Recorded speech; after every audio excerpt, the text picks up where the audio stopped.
It appears that Troy Tesla's source at least had a bit of truth to it, so this was not exactly how I thought Tesla would begin rolling out lithium iron phosphate batteries into the United States, but it is fairly official. So basically people who have ordered Standard Range Plus Model 3s were recently receiving emails from Tesla saying that, okay, so your car, due to supply chain issues and demand, is back ordered. You're probably not going to get it until the end of this year, but if you want to get your Model 3 faster, we are offering you a slightly lower range version of the Model 3 that will be using a battery that they just call in the email the Standard Range Plus battery that they've been using in Canada as well as Europe. So the fact that they're alluding to the idea that this battery has been used elsewhere, especially in Asia, I think pretty much confirms this is lithium iron phosphate. For some reason, Tesla didn't want to disclose that in the emails. They're basically just saying, hey, this is using a slightly different battery and you can get your car sooner if that matters to you. And the only difference Tesla has disclosed with this model is that it has 253 miles of range estimated by the EPA, which is somewhat to be expected because the energy density of LFP is lower. The weight is higher despite it being a rear-wheel drive vehicle. It weighs about the same as the dual motor long range options. But what I find more surprising is Tesla not wanting to really brag much about any of the advantages of this model. So this makes me think if Tesla is kind of testing the waters to see how the market responds to there being an option, which currently you can't get from the customization order page. You can only get these cars through the existing inventory page. Again, not used inventory. These are still brand new vehicles, but you have to order them specifically through the new inventory category on the website. And the only way to know that they have LFP in them is by the listed range of 253 miles. Nowhere else on the page does it say this is a different battery. This uses, a safer chemistry that is less prone to fires, and by the way, this battery can be charged up to 100% a lot more regularly. You don't have to keep it to 80 for daily driving, and the cycle life of these batteries is much, much higher, right? Like Tesla bragged about that at Battery Day and went into how these cars should be able to easily last well over 500,000 miles with very little degradation. So I'm unsure why Tesla is letting people buy them now in the United States, but not really bringing up all of these advantages. And also, if they do plan on bringing lithium iron phosphate to the US, why not just replace the, 2170 based batteries in the Standard Range Plus Model 3 just with this option? Because as of now, on the customized,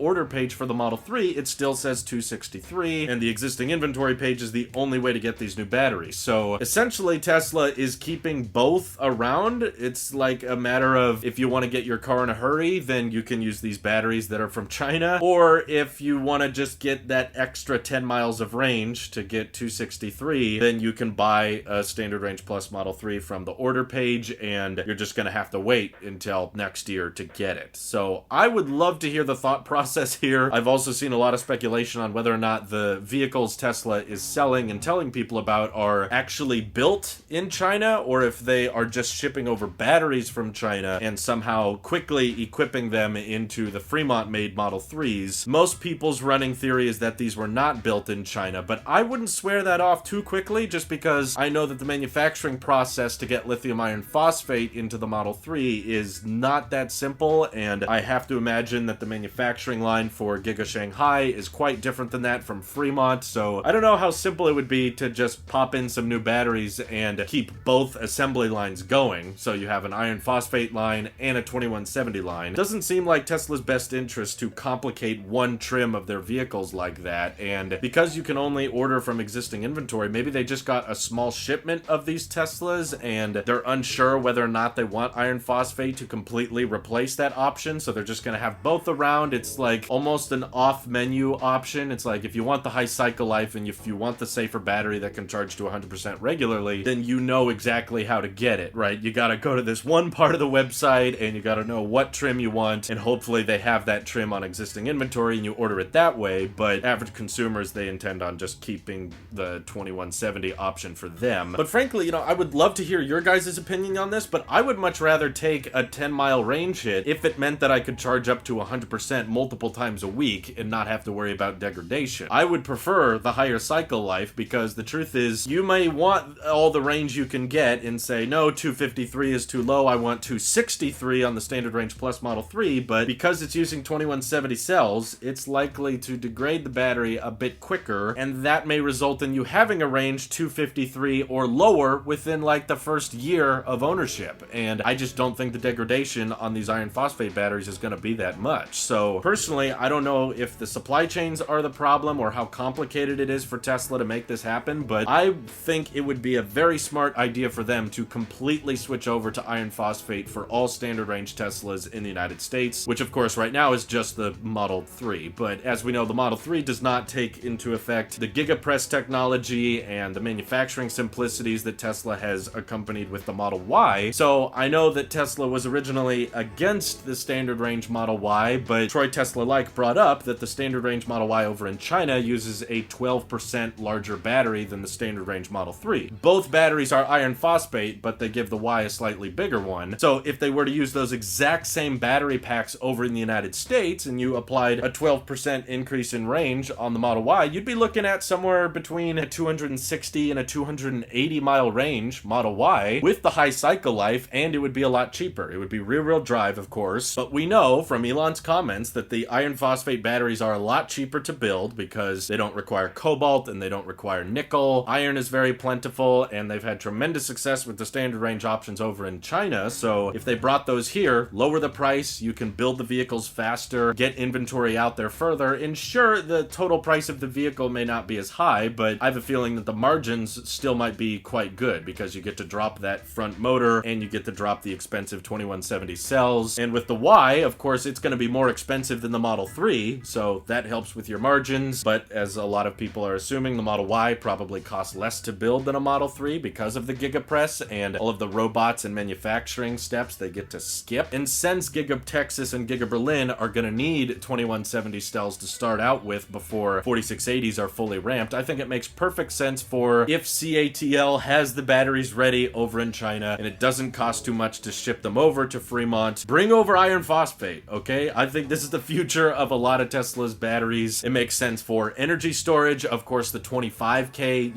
Model 2 that we're going to see in 3 or 4 years, that one's going to need iron phosphate. It's going to make sense for Megapack. And if we can improve the energy density of this chemistry and get the weight down on our vehicles, and perhaps, may I suggest, make a few more single motor Teslas, then we could be looking at, 300 mile range EVs that have really, really high cycle life and lower prices. So Tesla obviously knows much more about this than I do, but those are just my rambling recommendations because I want these batteries to become more mainstream, far less likely to catch on fire, still good enough range and very high cycle life. Yeah, I'll take the hit and range for all those things. Even the hit and performance, which I know Tesla cares all about their acceleration, but 0 to 60 in 5.3 seconds, yeah, that's plenty for me. Feel free to let me know how you guys think Tesla is going to handle this, how both these cars are going to exist at the same time. Thank you all for watching. Hope you have an excellent rest of your day. Take care.